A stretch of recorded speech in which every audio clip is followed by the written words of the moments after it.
말씀을 듣기 전에 우리의 손을 가슴에 얹고 믿음으로 선포하기를 원합니다. 말씀이 나를 변화시킵니다.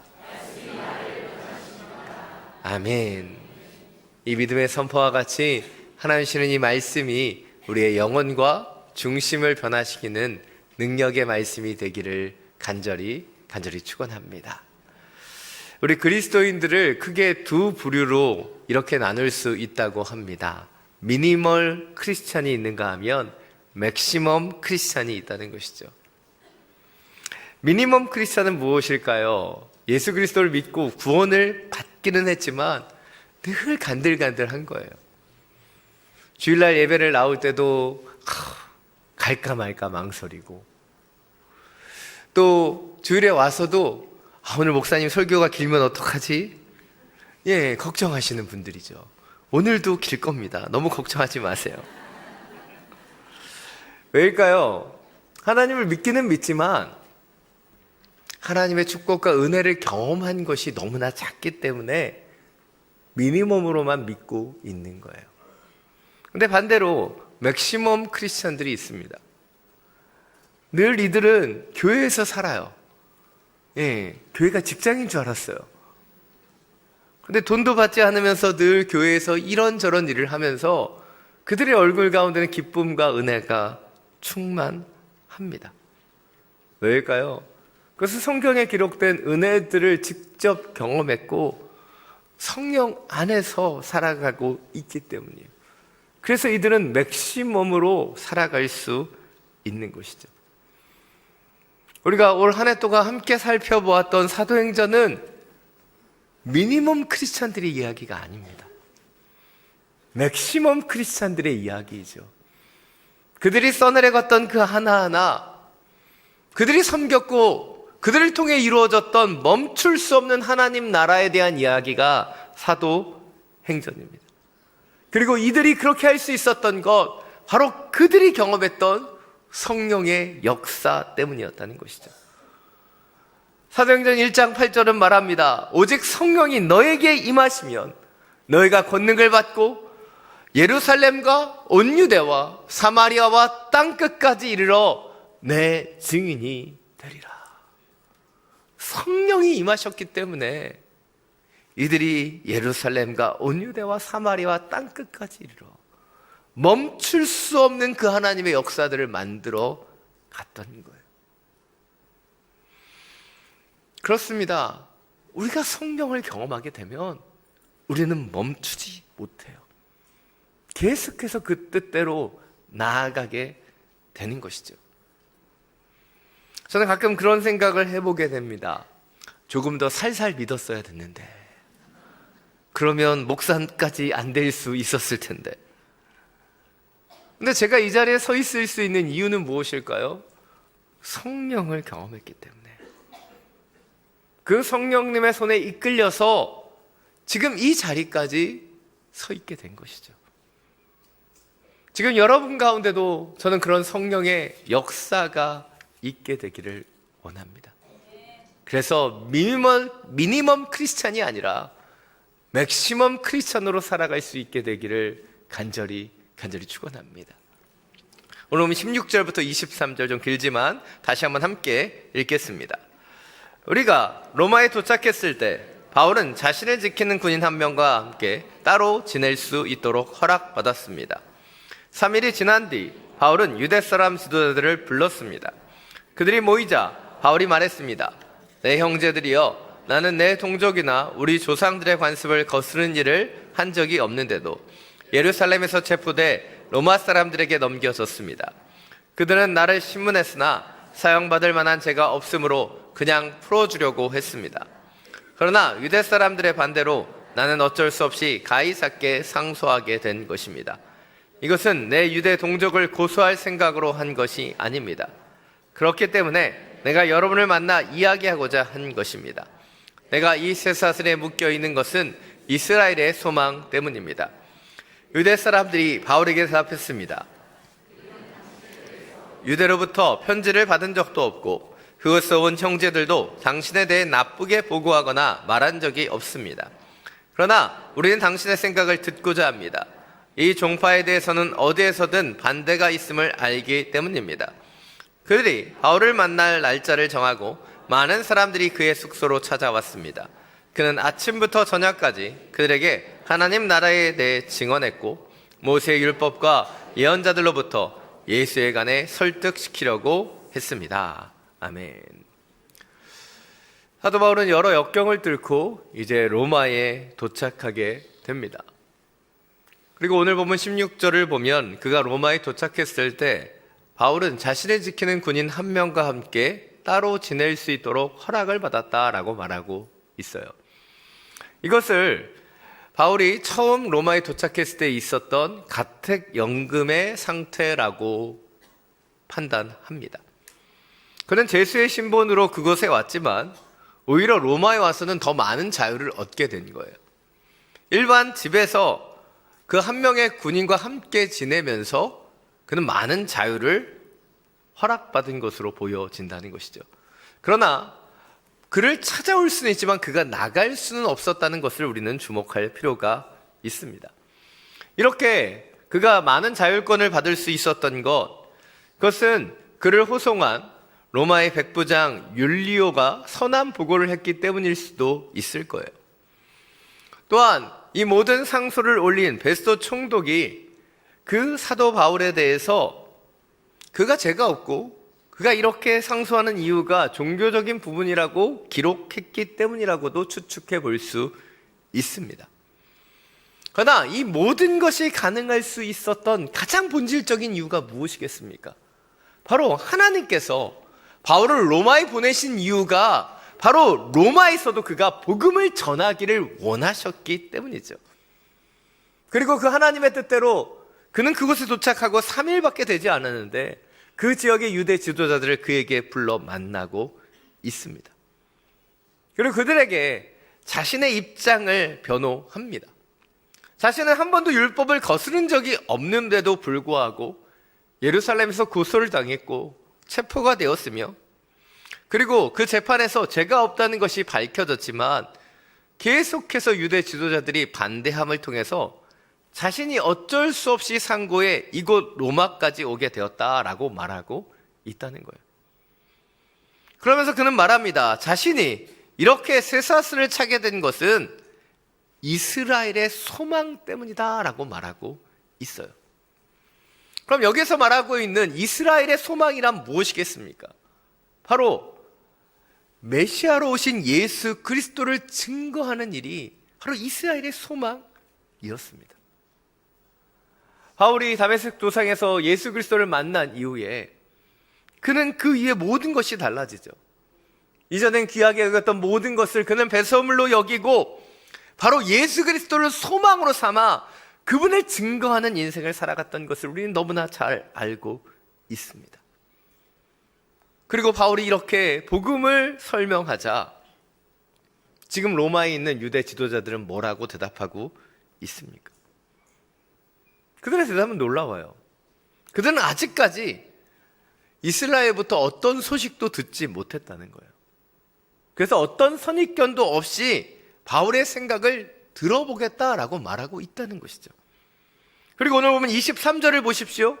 그들은 바울을 만날 날짜를 정하고 많은 사람들이 아침부터 저녁까지 그의 숙소를 찾아왔고 바울이 그곳에 온 그들에게 하나님의 나라와 예수 그리스도를 증거하는 일들을 행하고 있다는 거예요. 이 얼마나 놀라운 일입니까? 그는 예루살렘에서 그 누구에게도 복음을 선포할 수 없었어요. 그곳에 오자마자 정결규례를 하는 그 과정 속에서 고소를 당하고 매를 맞고 로마의 병영으로 피신했기 때문이죠. 그런데 지금 그는 로마에 와서 유대인들이 자신에게 직접 찾아와서 그 복음을 가르치고 증거할 수 있게 된 거예요. 이것이 오늘 첫 번째 포인트입니다. 우리는 어제의 실패나 아픔을 넘어서서 오늘도 계속해서 복음을 전파하기 위해 힘써야 되는 거예요. 바울이 어제는 예루살렘에서 실패했지만 로마에서는 실패하고 있지 않은 거예요. 왜냐하면 하나님의 때에 하나님께서 그 길을 열어주셨기 때문이죠.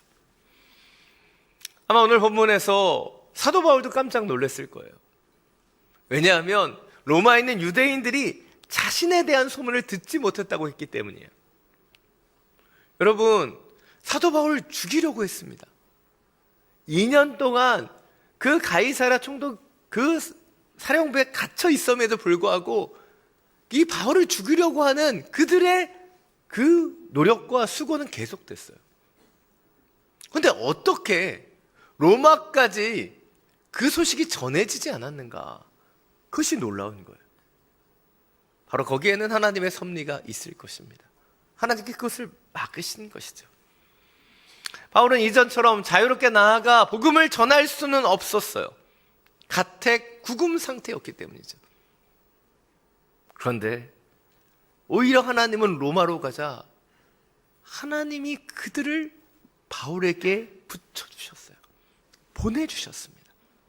그리고 그들이 복음을 듣게 하신 거예요. 설교를 준비하는데 오늘 사도 바울에게 나타났던 이 역사가 지금 이 대한민국 땅에도 동일하게 나타나고 있다는 사실을 깨닫게 되었습니다. 바로 이곳에 외국인 이주민들과 유학생들 그리고 탈북민들이 찾아오고 있기 때문이에요. 우리가 이전에는 선교를 하기 위해서는 해외에 나가야 되었습니다. 그런데 이제 너무나 많은 외국인 노동자들이 들어오고 유학생들이 들어와 있어요. 이전엔 우리가 북한에 갈 수 없었고 지금도 갈 수 없지만 이제는 탈북민들이 우리 앞에 와 있습니다. 우리에게 찾아온 그 사람들에게 우리는 더 잘 복음을 전할 수 있는 모든 여건들이 열려져 있는 거예요. 제가 전에도 이 말씀 드렸지만 제가 청년 때는 수련회에 가면 마지막 날 저녁에 늘 콜링하는 시간이 있었어요. 앞으로 선교에 헌신할 사람은 일어나라. 다 눈을 감게 한 다음에 그렇게 콜링을 했죠. 그때 저는 한 번도 일어나지 않았습니다. 그러나 조용히 살짝 눈을 뜨고 누가 일어나나 다 봤어요. 그때 일어났던 인간들 선교사로 나간 사람 한 명도 없어요. 전 일어나지도 않았는데 목사가 되어서 베트남까지 다녀오지 않았습니까? 제가 억울해서 얘기하는 건 절대 아니에요. 그런데 혹시 제가 이렇게 얘기하는데 찔림이 있으신 분들이 있을 거예요. 내가 청년회 때 그 도전을 받고 그 콜링을 받고 나도 일어났었는데 그런데 왜 아직 여기 계십니까? 때가 되지 않았기 때문일 거예요. 그런데 이제 때가 되었어요. 우리가 선교지에 갈 수는 없지만 우리에게 찾아온 그들에게 나아갈 수 있기 때문이에요. 외국인 노동자와 유학생을 섬기는 김포 M센터가 있고 또 중국어 예배가 오후 2시에 있어요. 또 탈북민들을 섬기는 한 사람 공동체가 저희 교회 안에 있어요.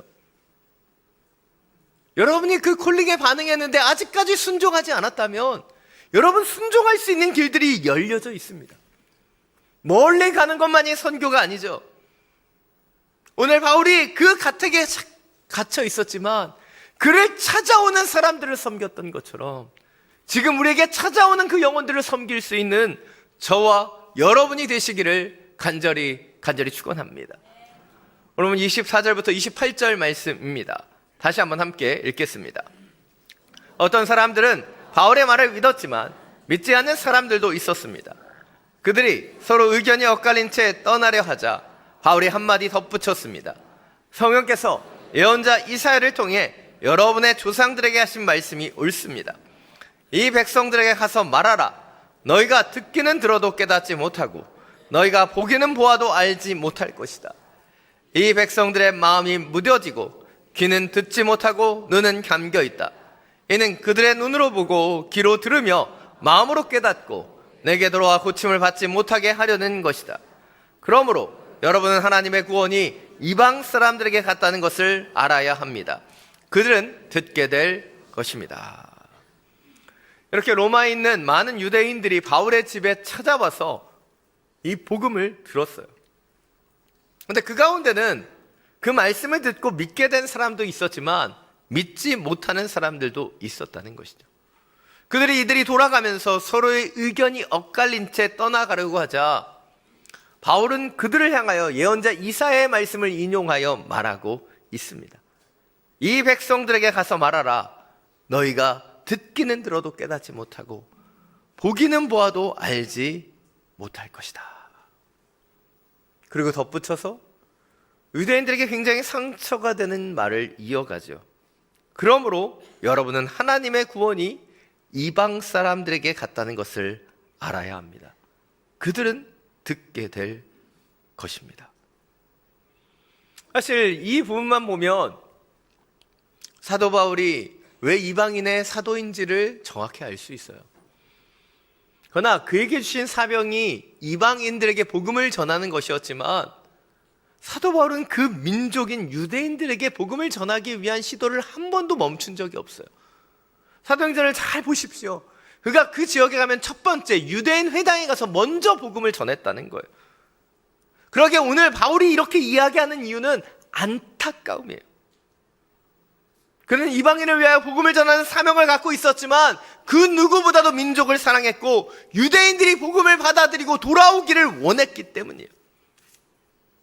그런데 먼저 하나님의 말씀을 맡았던 유대인들은 예수 그리스도의 오심을 그분을 통해서 오신 생명의 말씀을 온전히 받아들이지 못했기 때문에 지금 그 생명의 말씀이 이방인들에게 흘러가고 있다는 것입니다.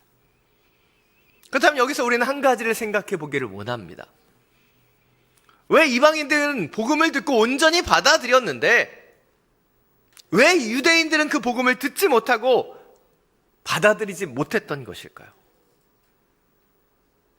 제가 이렇게 말씀드리면 생각하는 표정을 좀 지어주시면 감사하겠습니다. 여러분, 왜 유대인과 이방인의 차이가 무엇일까요? 기업에서는 새로운 혁신의 가장 큰 장애물을 이렇게 정의해요. 이전에 이룬 성과, 이전에 이룬 성공이 오늘의 혁신의 가장 큰 장애물이라는 거예요. 왜일까요? 이전의 성공, 이전의 성과에 안주해서 다시 새롭게 되려고 하지 않기 때문이죠.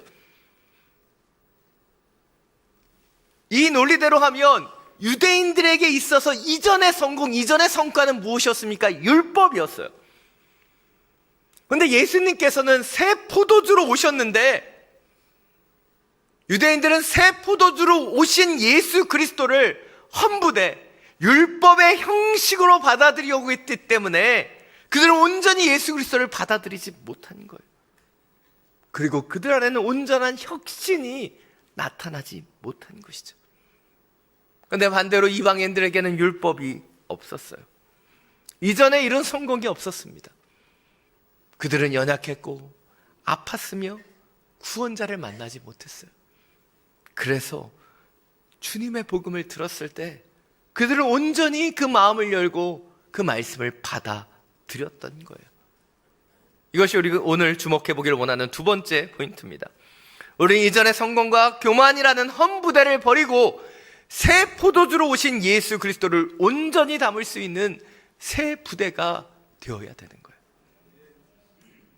미학적으로 말씀드리면 여러분은 어제의 사람이 되어서는 안 되고 오늘의 사람이 되어야 돼요. 근데 안타깝게도 우리는 어제의 사람으로 살아갈 때가 너무나 많아요. 어제 받았던 은혜, 어제 드렸던 헌신, 어제 드렸던 그 믿음들, 그것이 귀하고 놀라운 것이죠. 율법은 너무나 소중한 것입니다. 그러나 그 율법 때문에 오늘 우리에게 주어져 있는 새 은혜를 만나지 못한다면 우리는 그것을 내려놓을 수 있어야 돼요. 제가 몇 번을 말씀드렸던 이야기가 있어요. 늘 누구를 만나든 전에 20년 전 그분이 받았던 은혜를 간증하는 권사님이 계셨어요. 그래서 한 순장님, 그 권사님 계시는 순장님이 찾아와서 그 이야기를 나는 100번도 더 들었고 그 권사님과 더 이상 술을 같이 하지 못하겠다.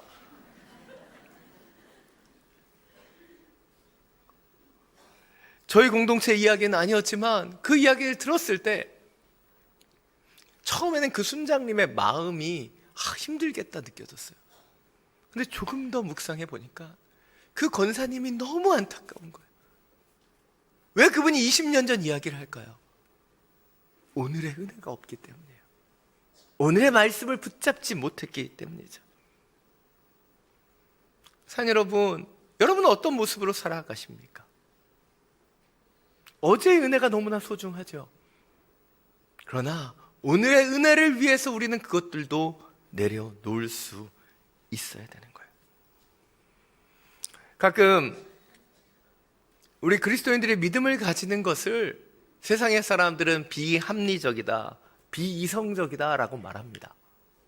그래서 믿는 것이 되게 비합리적이고 비이성적인 것처럼 이야기해요.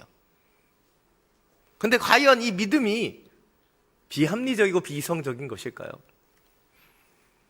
이영표 축구 해설위원이 몇 년 전에 쓴 말하지 않아야 할 때라는 책을 보면 우리가 천국과 지옥이라는 그 구원론을 도박을 비유로, 베팅을 비유로 설명합니다. 천국이 있는지 없는지 정확히 알지 못하는 상황 속에서 50대 50의 확률에 있다면 어떤 일이 일어나는가? 천국이 있다고 믿고 하나님을 따르는 결정을 한 쪽, 그쪽이 그 배팅에 승리하게 된다면 어떻게 될까요? 그들은 천국의 기쁨을 만끽하게 될 거예요.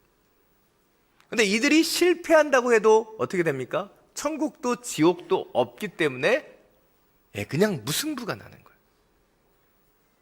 반대로 하나님이 계시지 않고 그런 역사도 없다라고 믿는 사람들이 그것에 베팅하면 어떻게 될까요? 그들이 승리할 경우 천국도 지옥도 없기 때문에 그들은 승리해봐야 무승부의 상태가 되는 거예요. 그런데 그들이 베팅해서 실패하게 되면 어떻게 돼요? 그들은 지옥의 고통 속에 들어가게 되는 것이죠. 그래서 철학자 파스칼은 이렇게 말했습니다. 하나님을 믿는 사람들은 믿자야 본전이지만 하나님을 선택하지 않는 사람들은 이겨야 본전이고 진다면 엄청난 고통이 기다리고 있다. 여러분, 무엇이 더 합리적인 것입니까? 제가 왜 이런 설명들을 하는 것일까요? 이 땅에 수많은 사람들이 믿음을 갖지 못하는 것, 그것은 믿음이 비합리적이다라고 하는 그들의 심령 속에 사로잡혀 있기 때문이에요. 그런데 그 생각에 사로잡혀 있으면 그들은 말씀이 들려지도 못하고 하나님의 성령의 역사 가운데도 들어가지 못하는 거예요. 저는 여기에 그런 분이 한 분도 없기를 원하지만 혹시 여러분 가운데도 아직 하나님의 말씀이 들려지지 않고 믿어지지 않는 분들이 있다면 여러분의 그 생각들, 그 선입견들이 깨어져야 돼요. 그리고 귀를 열고 마음을 열어서 하나님의 말씀을 들을 수 있어야 되는 것이고 믿음의 공동체 안에 어떻게 하나님이 역사하신지를 바라볼 수 있는 눈을 가져야 되는 거예요. 그때 여러분에게 하나님의 나라가 이루어지기 시작하는 거예요. 내 신념, 내 생각, 내 가치 속에 머물러 있을 때 우리는 하나님의 나라를 보지도 듣지도 못하는 거예요. 다시 한번 우리의 선입견들, 우리의 가치들, 우리가 생각하는 합리적이다라고 생각하는 그것들이 깨어질 수 있게 되기를 원합니다. 그리고 성령을 의지하는 그 믿음으로 우리의 마음속에, 우리의 중심 속에 그분이 찾아오시고 역사하시기를 간구할 때 우리의 마음속에 하나님의 나라가 임하게 될 것입니다. 마지막으로 오늘 보면 30절, 31절 말씀 함께 읽겠습니다. 바울은 만 2년 동안 자기 셋집에서 머물면서 자신에게 찾아오는 모든 사람들을 맞아들여 어떠한 방해도 받지 않고 담대하게 하나님 나라를 선포하고 주 예수 그리스도에 관한 것을 가르쳤습니다. 고향조 목사님 사도행전 강해를 보면 오늘 보면 30절의 한 단어에 주목하십니다. 바로 바울을 통해 로마에 일어났던 놀라운 복음의 역사가 그가 2년 동안 머물렀던 셋집에서 시작되었다는 거예요. 셋집. 그 셋집은 대단한 선교센터나 모든 시설을 완비한 그런 장소가 아니었어요. 그것은 작은 셋집에 불과했습니다. 바울과 군인 한 명이 거할 수 있는 그런 작은 곳이었죠. 그러나 그곳에서 그는 그를 찾아오는 모든 사람들에게 어떤 방해도 없이 하나님 나라를 선포하고 예수 그리스도의 복음을 증거했습니다. 때로 우리가 많은 것을 가지고 대단한 것들이 갖추어져야 있어야지만 놀라운 하나님의 일들을 할 수 있다고 생각합니다. 그러나 그렇지 않아요.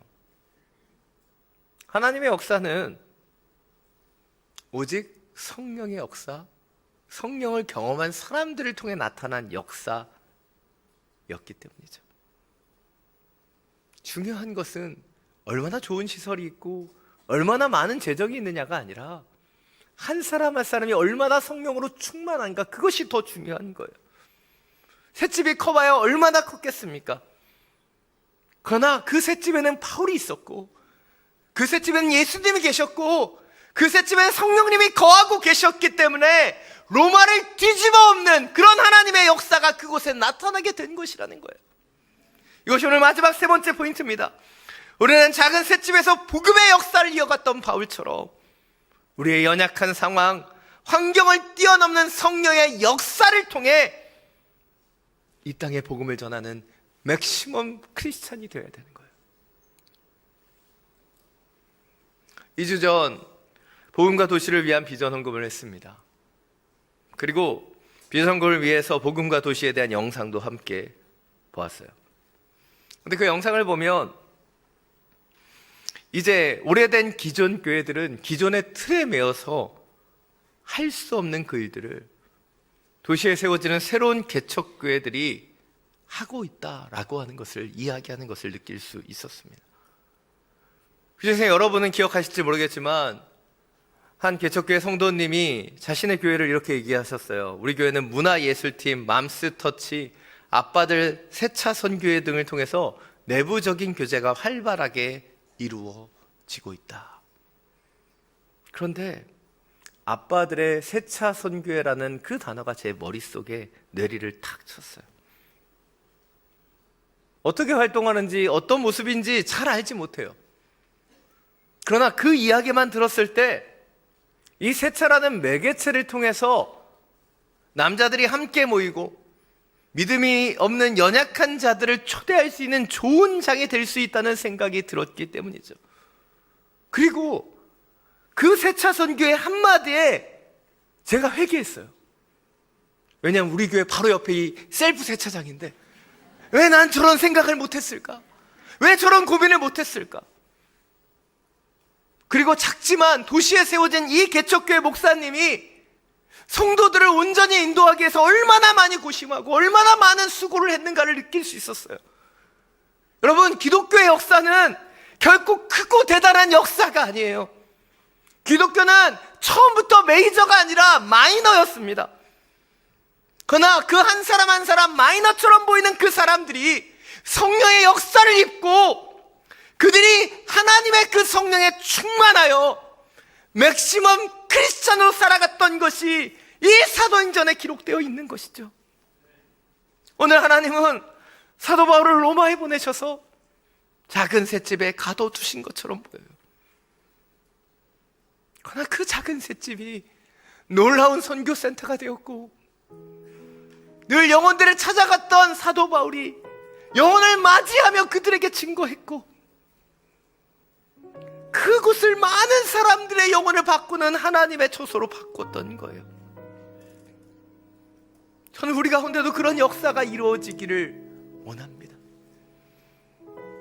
오늘 교회는 엑지 29 사도행전 29장의 꿈을 꾸는 교회입니다. 그것은 사도행전은 28장에서 끝나지만 이 사도들과 같이 성령 충만한 믿음의 성도들, 바로 저와 여러분이 이 땅 가운데 사도행전 29장을 써내려 가야 하기 때문이에요. 어제도 오늘도 내일도 주님의 나라와 뜻을 위하여 헌신하는 그 수고와 노력을 통해 사도행전 29장을 함께 써내려가게 되기를 간절히 축원합니다. 이 시간 나의 하나님, 이 찬양 함께 부르고 주님 앞에 기도하며 나아가기를 원합니다.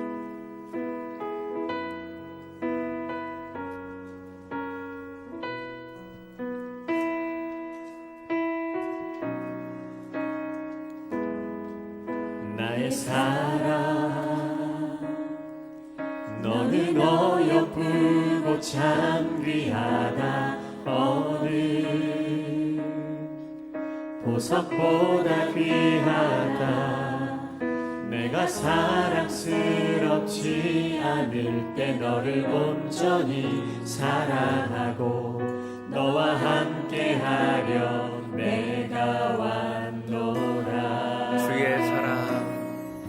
주의 사랑, 이 사랑은 결코 변치 않아. 모든 계절 돌보시네. 푸른 마르고 꽃은 시드나 주의 말씀은 신실해. 실수가 없으신 주만 바라라. 주님의 나라와 뜻이 나의 삶 속에 임하시며 주님 알기를 주만 보기를 소망해.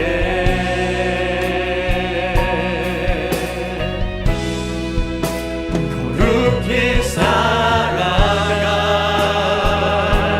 힘과 두려움 없는 믿음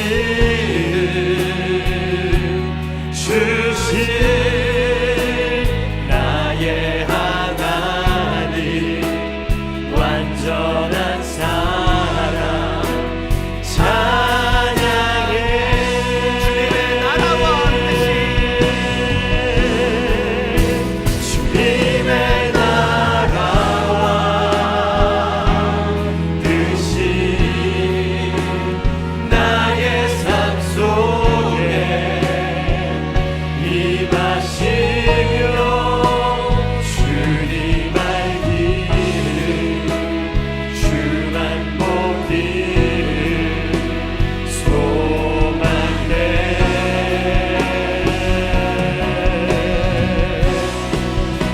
거룩히 살아가 힘과 두려움 없는 믿음 주신 나의 하나님, 완전한 사랑 찬양해.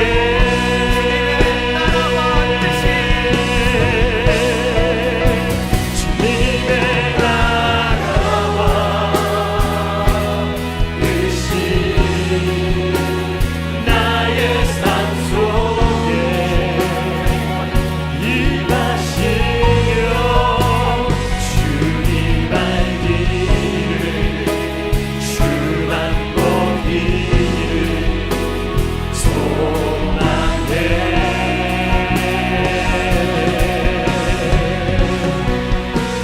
거룩히 살아가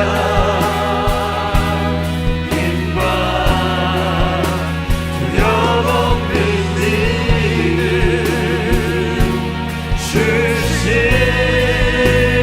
나의 하나님, 완전한 사랑 찬양해.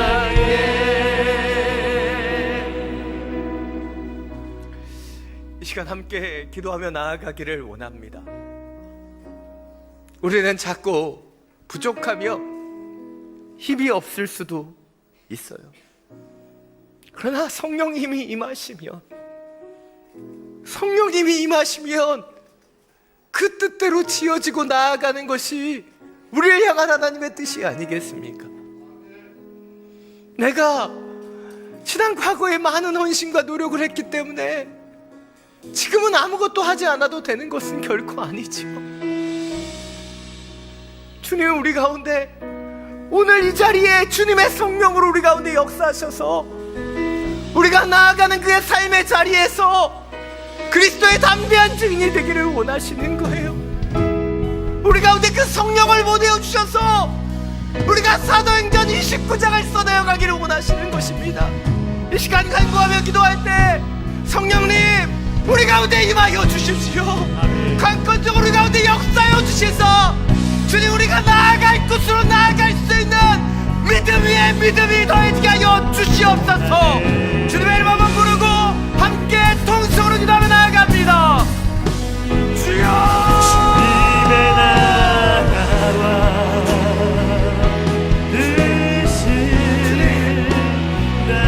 머뭇거리고 머물러 있는 시간 되지 않겠습니다. 우리 가운데 실은 그 성령의 뜻을 통해 우리의 자매를, 우리의 그 직장을, 우리의 일터를 당신의 나라로 변화시키기를 원합니다. 머뭇거리고 머물러 있는 그 사람들, 어제의 사람으로 머물러 있지 않게 하여 주시고 주님, 우리 가운데 임하시는 성령의 능력으로 오늘도 내일도 쓰임받는 주여 하나님의 사람으로 헌신하기를 원합니다. 주님, 여러 여건과 환경 속에서 주님 춤추하며 머물러 있었던 우리의 장애물 들어보시죠.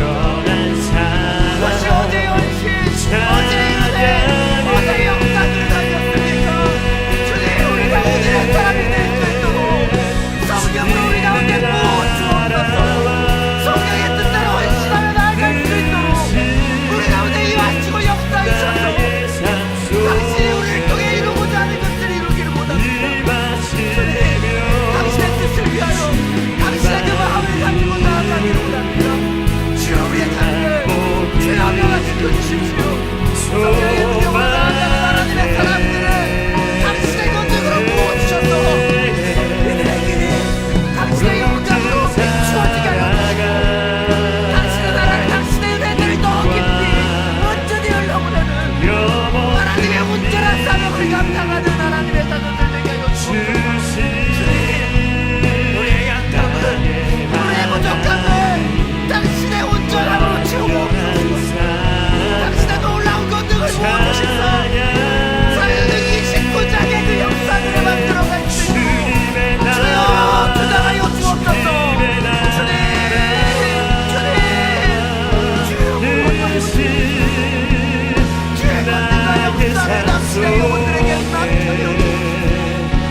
당신의 말씀을 붙잡고 나아가는 하나님의 사람들이 이 세상 속에 누군가 빛을 하여 주시고 당신의 권능과 능력으로 일하게 하여 주옵소서.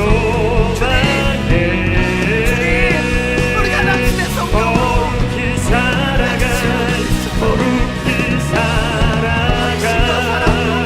우리의 삶의 자리를 주여 주님의 향기로 물들게 하는 하나님의 자녀 되기를 원합니다. 주여, 주여, 나의 하나님, 완전한 사랑 찬양해. 사랑이 많으신 주님, 주님의 나라와 그 뜻이 우리를 통해 이루어지기를 간절히 원합니다. 어제의 사람으로 머물러 있는 그런 주님의 아들, 딸 되지 않게 해주시고 오늘 우리 가운데 주시는 그 성령의 임재를 통하여 하나님을 바라며 하나님의 뜻을, 하나님의 나라를 세워갈 수 있도록 주여 주장하여 주옵소서. 성령님이 함께 하시지 않으면 이 모든 것은 불가능합니다. 작은 셋집을 놀라운 선교센터로 변화시켰던 바울처럼 우리의 작은 처소를, 우리의 작은 일터를 놀라운 하나님의 나라로 변화시키게 하여 주옵소서. 우리 일터에 가여 그리스도의 향기가 온전히 우리의 주변을 물들어갈 수 있도록 역사하여 주옵소서. 주님, 우리의 믿음이, 우리의 수고가 주 안에서 결코 헛되지 않음을 믿습니다. 주님, 우리의 작은 그 결단과 믿음과 헌신을 통해 주님 사도행전 29장의 한 글자 한 글자들을 믿음으로 새겨갈 수 있도록 주장하시고 함께하여 주시옵소서. 우리를 통하여 일하시는 우리의 길이요 진리요 생명 되시는 우리 주 예수 그리스도의 이름으로 기도드립니다.